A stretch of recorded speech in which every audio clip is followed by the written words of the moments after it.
Hi friends, it's very blue in here. We have just visited Julian Sprung and made a great video, and now he brought us to this great place here. We have just interviewed Colin here. I'm so happy that my job is opening doors to such secret places, and we brought you with us, so let's go.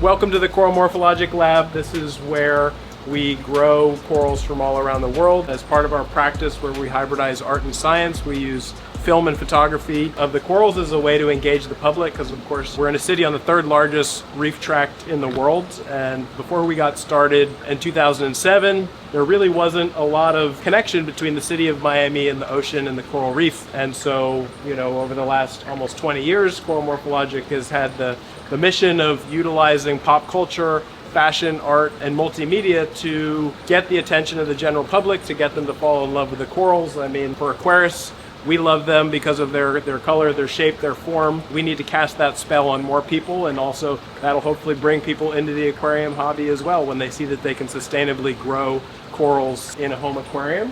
So this is sort of like a prototype for what we dream of building here in Miami, which would be called the Coral Museum, which will be an ark of coral biodiversity from all around the world, presented in small glass boxes like the corals are living art forms, which they are. Because I feel like oftentimes you go to public aquariums, you have a gigantic reef tank that of course is very impressive, but you lose in the massive scale, you lose a lot of the details of the corals themselves.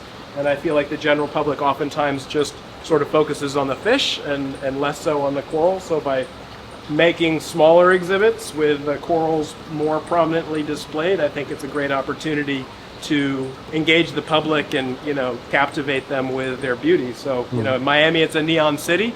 We like to remind people that the corals were the original nightlife citizens of the city, and we love to put them on display. Next door, I'll take you guys into the Miami Native Coral Lab, where we're growing corals that are native to Miami for the purpose of restoration. So naturally they have to be biosecure. Two separate facilities. These corals of course are not going to go back out into the ocean, but it is a collection that I've been building for the last 20 years. Some corals here I've been growing for 25 years. I love a coral with a good story. It's one of the reasons why I love to get corals from Julian, since he often has really great stories of where they came from, the hobbyist, the part of the world that they were collected. And I love how in the coral hobby, you can attach these stories and lineages. It keeps memories alive just by growing the corals themselves. Oh my God.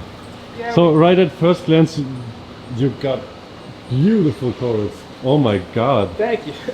Thank you. So, the largest aquarium that I've ever had. This is a 600-gallon Elos aquarium that has been reinforced because it was given to me. The original version that was not braced had split a seam, so it was given to me, which was great, but we paid to have it Euro braced here locally. And everything in this tank is aquacultured. So all of the fish that you see are aquacultured. We have fish from biota, we have fish from ORA, we have fish from Bali Aqua Rich. For me, somebody who's been reefing since the late 1990s, the fact that we can actually set up an aquarium with all corals, fish, and marine life that has been aquacultured, to me, really represents just how far the hobby has come, just how much more sustainable it's become. And of course, I love the fact that there's so many maricultured corals that are now available, because that sustainability of being able to provide to the countries of origin by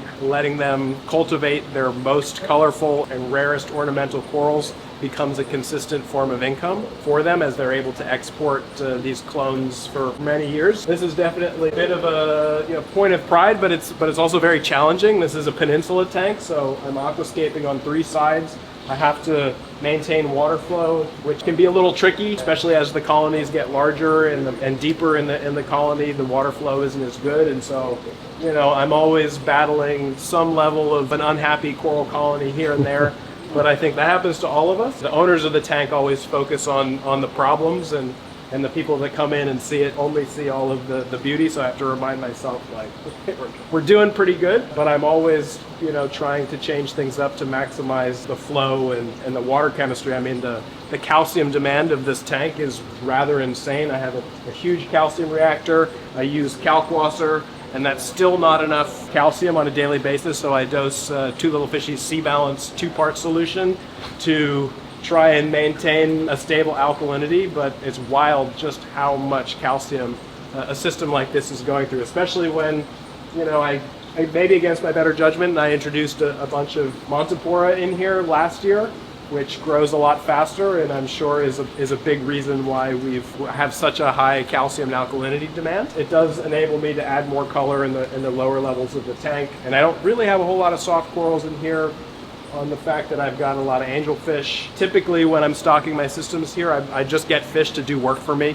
I love the biota rabbitfish. The angelfish here is really just an indulgence in the fact that they're aquacultured, and I really love that. What is your favorite coral? My favorite coral actually is behind me here. Yeah. This is a coral that was given to me by a local aquarist who's a firefighter, Richard Ramos.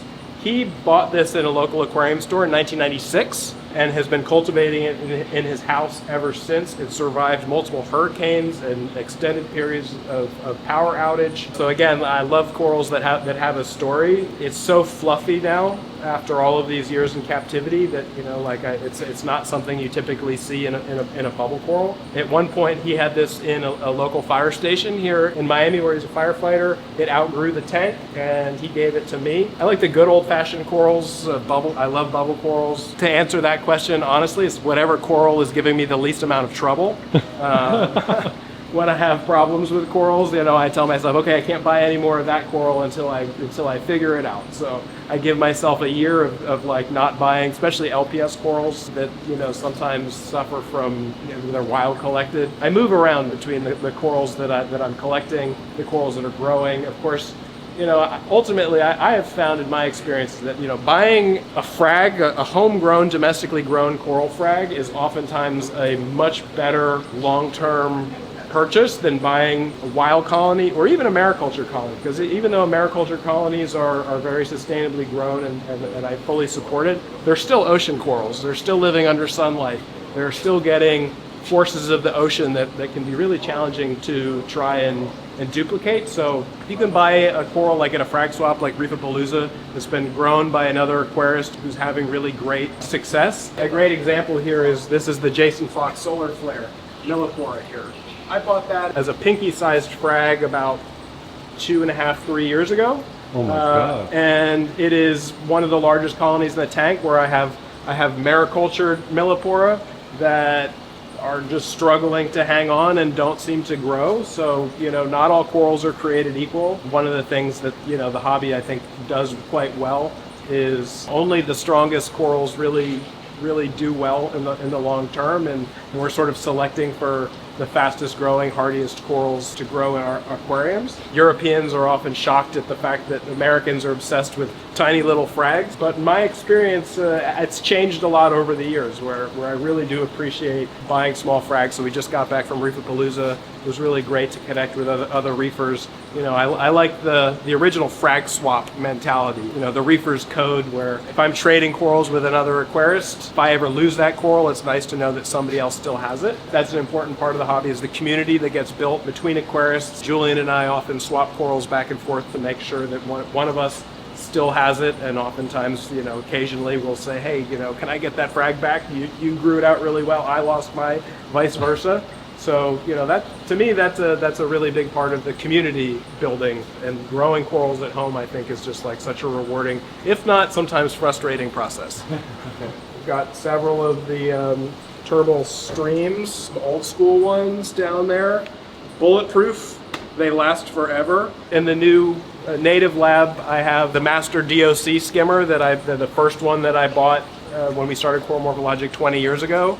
Still works just as good as the day that I bought it. I'm definitely very appreciative of the level of quality that you guys put into your products, because you can buy something and it'll last decades, not years. Which in this day and age, with disposable electronics, it's nice to know that there's brands that are making things that are really well built for the long haul, especially in a really harsh environment like saltwater.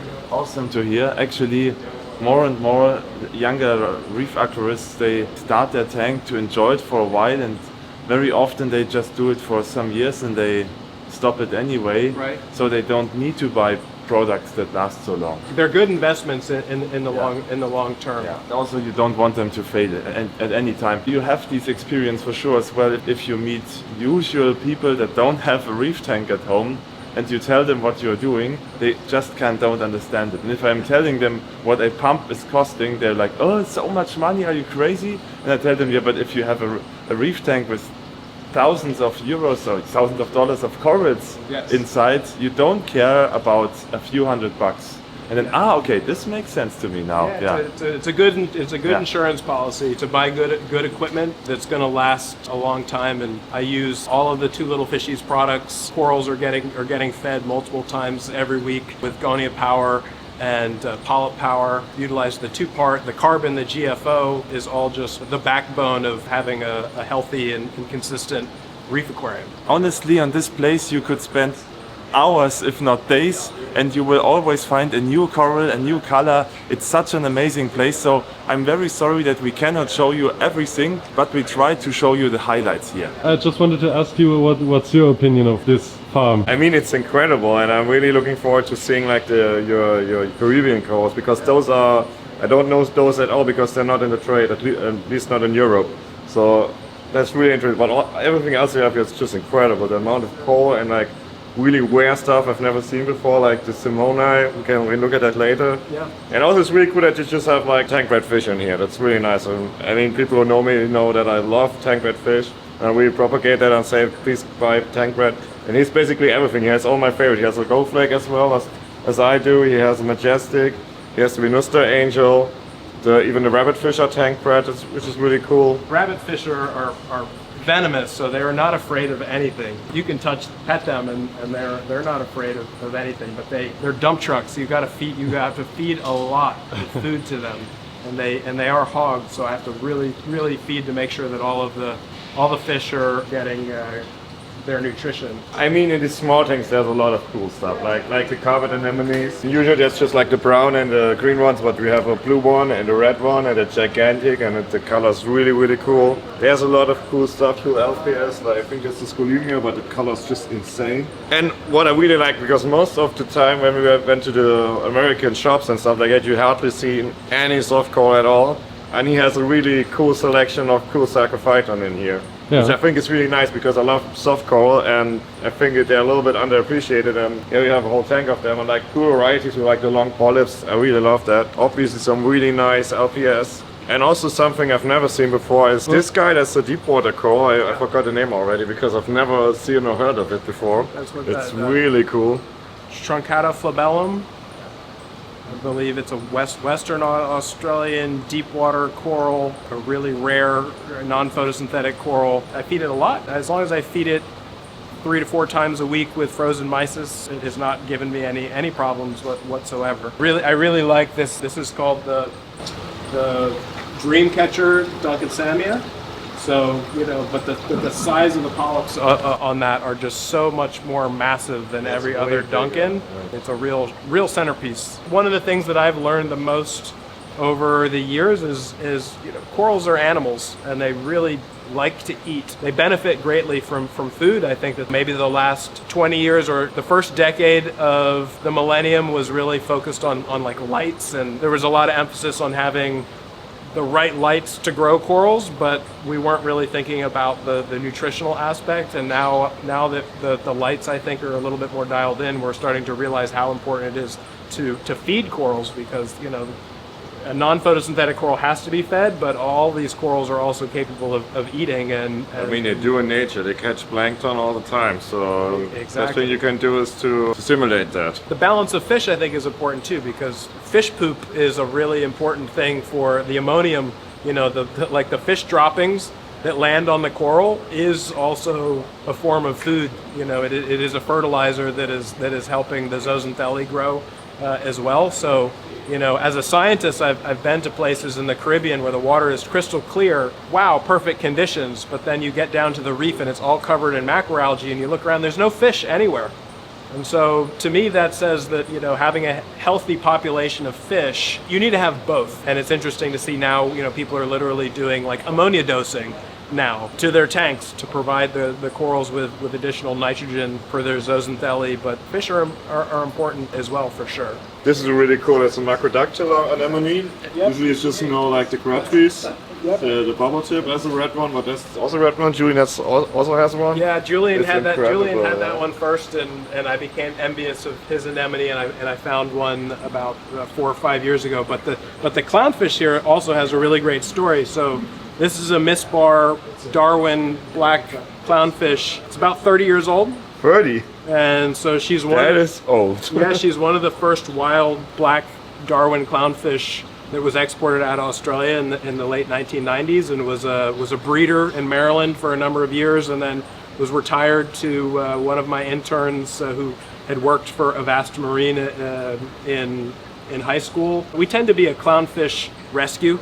Clownfish live a long time, and people will set up biocubes or, you know, small tanks, and then they move, and we inherit a lot of clownfish. So, but this one here is also really special. So, Her Deepness Sylvia Earle named this clownfish Jane after her friend Jane Goodall. Oh, okay. That's cool. So this is That's like really this cool. is a bestowed this, and of course, It's a you know, celebrity. it's a celebrity kind of. fish, but you come in here and it's like, this is a 30-year-old fish. She's like fully retired here in Miami, and she'll just lay down, and I'll just be like, "Are you okay?" No, but she looks fine. I like to collect the coralmorphs. Of course, I love the Caribbean coralmorphs. Ricordia Florida is probably my favorite of the coralmorphs, and I used to collect them. That was how Coralmorphologic was able to sustain ourselves. I have a commercial fishing license here in Florida to be able to collect these things, but unfortunately, you know, we've had a number of really hot years where we've lost a lot of our native soft corals. So even, you know, we hear about the stony corals, but a lot of the stony corals can bleach and recover, but soft corals just sort of turn to mush and disappear. And a lot of them aren't really being monitored by, you know, the scientists are so focused on stony corals that I think a lot of the populations of gorgonians and zoanthids and coralmorphs are really kind of just being overlooked. So we don't know what we're losing, and that's of course one of the things that, you know, I try to do is document and arc as much of that biodiversity as possible, especially over in the native lab. I'm fascinated with coralmorphs. I'd love to grow them all. So this is the Miami Native Coral Lab. All of the corals in here are native to Miami, and currently we only have soft corals. We will have a permit for stony corals here in the next few months, just to get things going. And of course, I love the soft corals very much. So everything that you see here are native zoanthids. We have multiple different species. We've got the Zoanthus sociatus. We have the Miami vice, which is non-described species. We have the people eaters, which are the Zoanthus solanderi. We have Zoanthus pulchellus, the pulchellus. Probably a different species, what people call bloodshots. Here in the Caribbean, we have a lot of photosynthetic gorgonians. We have our mascot here. This is Aaron Burfish. He's probably hungry for some krill. He eats out of our fingers. And then we have some Ricordia Florida from Miami itself. So don't have any orange yet. I know they're out there. I will collect some. We have our St. Thomas coralmorphs here as well. A little bit of everything, but we are waiting to do the stony corals.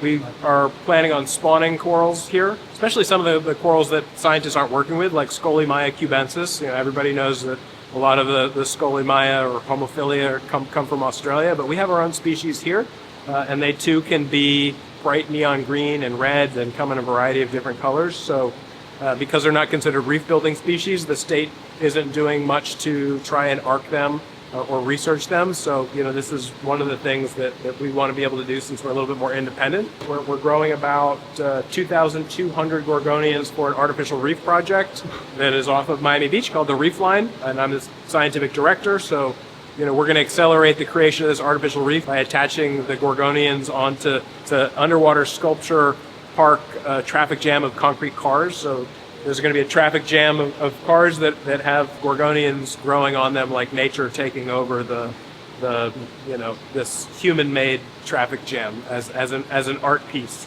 The carbon footprint of cars and fossil fuels and its relationship to sea level rise and climate change, which of course is impacting the corals. So we've got a lot of different things that we're doing here in Miami, or living at the Port of Miami, and they didn't bleach in 2023. We have staghorn and elkhorn corals there that are native to the Port of Miami that didn't bleach in 2023 and seem to have really, really resilient genetics. So we're hoping that someday soon we'll be able to spawn them and create a really resilient next generation of staghorn and elkhorn corals, since those are the ones that really have suffered the most here over the past several years in the Caribbean. They're still talking. This was a long one, and as you can see, the whole group is still very, very interested. There's more to see than would fit in a single video, and actually I'm very, very proud that we were able to present you this awesome place here. Thank you for watching and see you in the next one.